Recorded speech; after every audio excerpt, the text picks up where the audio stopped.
Assalamualaikum ya akhi ya ukhti.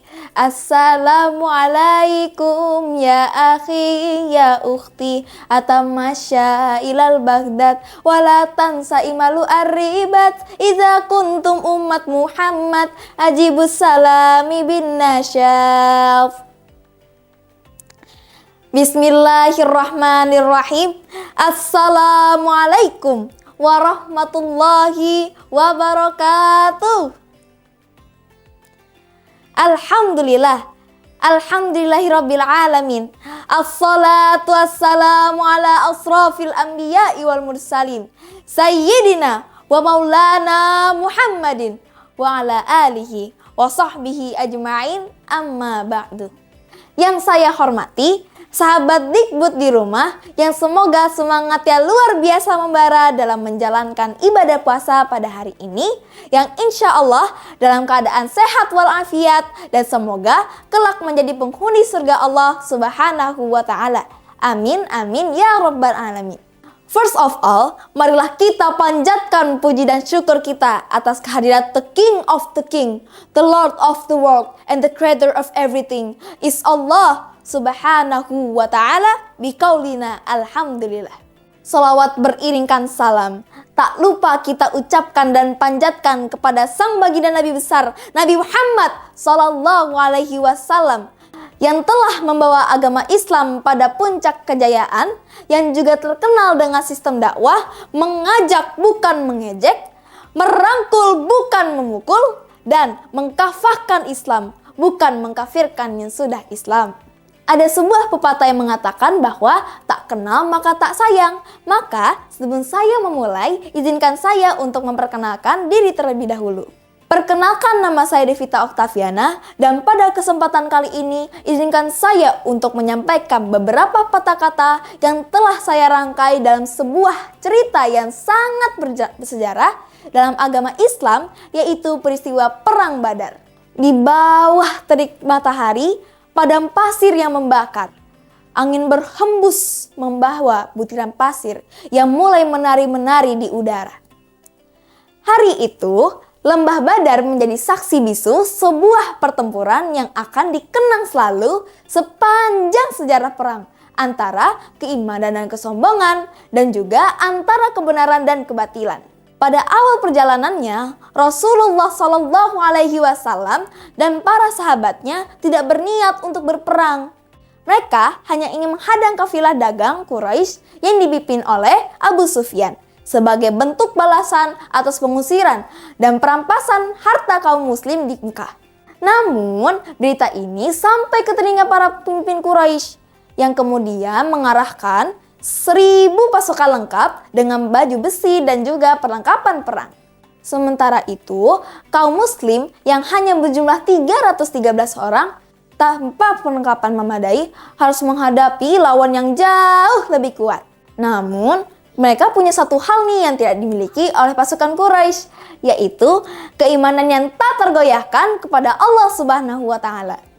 Pada malam sebelum pertempuran, Rasulullah Shallallahu Alaihi Wasallam berdoa dengan penuh ketulusan.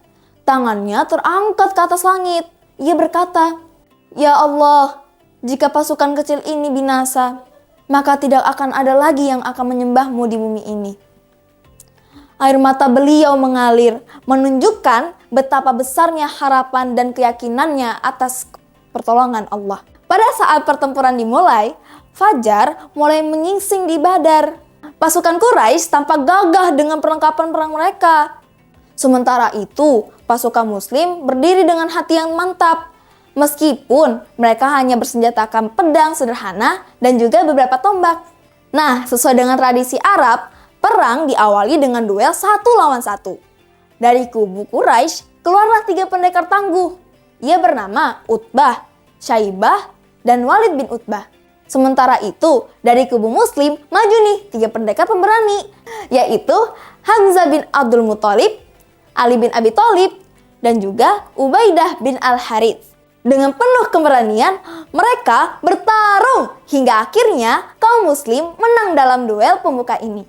Tiba-tiba Rasulullah Shallallahu Alaihi Wasallam berseru pada umat muslim, "Majulah dengan keyakinan Allah bersama kita. Pertempuran pun mulai pecah di situ dan teriakan perang pun mulai menggema. Pasukan Quraisy yang awalnya begitu percaya diri mulai goyah. Lalu sesuatu yang luar biasa mulai terjadi, yaitu Allah mengirimkan bala tentara yang tak terlihat, yaitu para malaikat yang turun dari langit. Mereka berseragam putih dan juga menunggangi kuda dan bertempur bersama kaum muslim. Allahu Akbar, mereka bukan manusia, teriak salah satu pasukan Quraisy yang sedang ketakutan. Melihat pasukan yang kocar-kacir, Abu Jahal, yaitu pemimpin Quraisy, masih bersikeras untuk bertahan. Namun, takdir berkata lain. Ia tewas di tangan dua pemuda muslim yang masih belia, yaitu Mu'adz dan Mu'awidz. Sahabat Digbud rahimakumullah.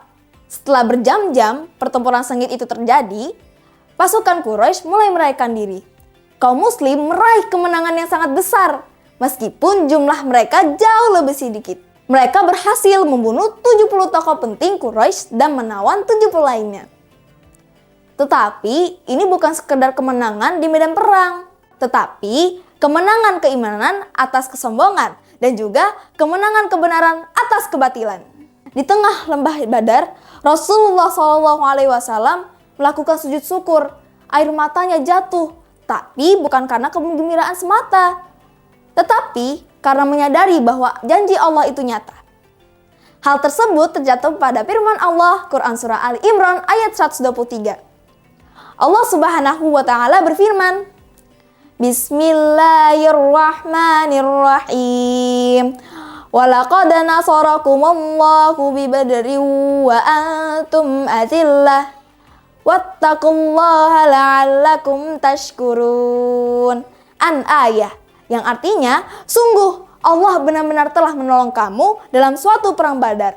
Padahal kamu pada saat itu adalah orang-orang yang lemah. Oleh karena itu, bertakwalah kepada Allah agar kamu bersyukur. Quran Surah Ali Imran ayat 123. Sahabat Digbud yang dirahmati oleh Allah, dari kisah perang Badar ini terdapat beberapa pesan dan pelajaran yang dapat kita teladani, yaitu bahwa kemenangan tidak hanya selalu ditentukan oleh jumlah dan kekuatan pasukannya, tetapi juga keimanan, strategi, dan juga pertolongan Allah. Perang Badar juga mengajarkan tentang pentingnya keteguhan hati, kesabaran, dan juga keyakinan kepada Allah. Selain itu, perang ini juga menunjukkan bahwa keadilan dan kebenaran akan selalu mendapatkan dukungan dari Allah, meskipun menghadapi musuh yang lebih besar dan juga lebih kuat.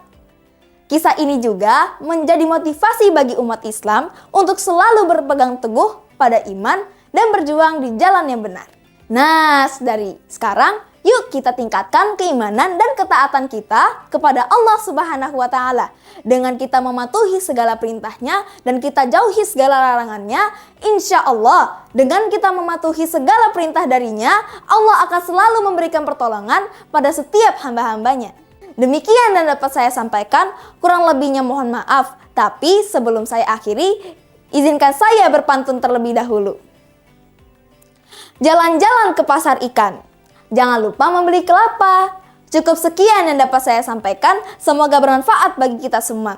Demikian yang dapat saya sampaikan, mohon maaf jika adanya kesalahan dari perkataan maupun perbuatan, dan saya akhiri, wabillahi taufiq wal hidayah, summa assalamualaikum warahmatullahi wabarakatuh.